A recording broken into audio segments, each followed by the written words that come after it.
I remember the first time I made my mom cry.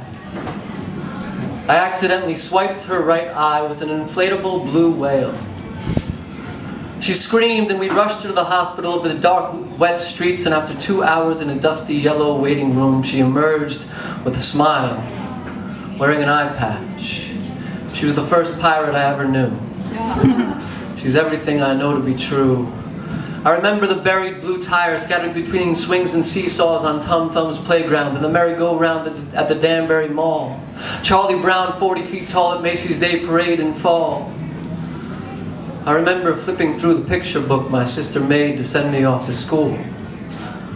There, standing side by side, we came upon her parting poem. It read, "If your dream should shatter before you wake, I hope you have the courage to pick up the pieces you made."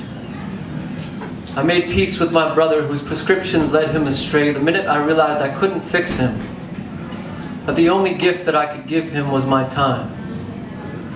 And an invitation to rollerblade down the yellow-lined bike path of the Charles River in Boston, Mass, where we sat on the gray sunken limestone steps and confessed our struggles and forgave our regrets. What makes a memory?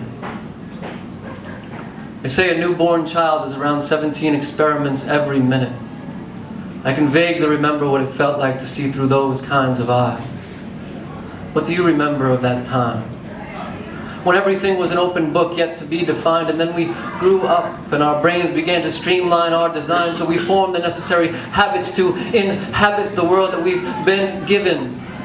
As we watch moments after moments and days turn into years that seem to pass faster and faster and faster and faster, but what if we could slow it all down and recenter? What if we could remember to remember? I remember seeing my father's courageous tears of pride as he spoke of love and family on the day I made my girl, my bride. Oh my God, my bride. My pride and joy. I remember the first time I had the nerve to hold the back of her hand.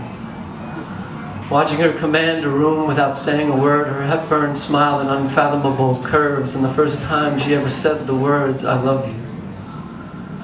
We were lying side by side in my blue bedroom, and my body shook with an urgent sense of awe, like the first time I ever saw a shooting star, but so much more, because this little light was mine, and I'm going to let it shine for a lifetime. I remember when my grandma died. Hearing my grandpa say that he's done everything he could with his time. And that reminds me to take mine until my habits send me on a beeline past people and places so divine they'd blind my mind if I really took the time to bask in their luminous lines. After all, we're just a drop in the ocean of time. Racing to fit it all in, but are we really tasting what we are fit in? Life in the making behind different hues of orange skin. Do you remember what it felt like to first see the starlit sky? Or hear a song that instantly made you cry, or the first time you locked eyes with your child and made them smile?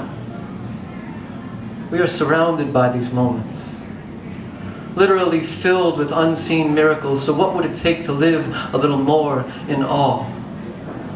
What if our goal each day was to gasp, to be truly taken back? Maybe then in our final days we won't have to ask, why did it go so fast?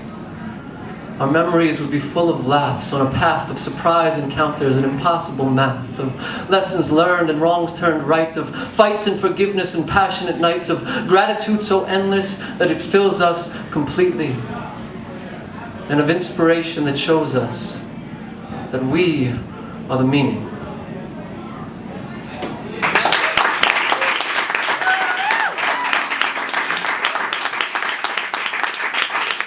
Thank you very much.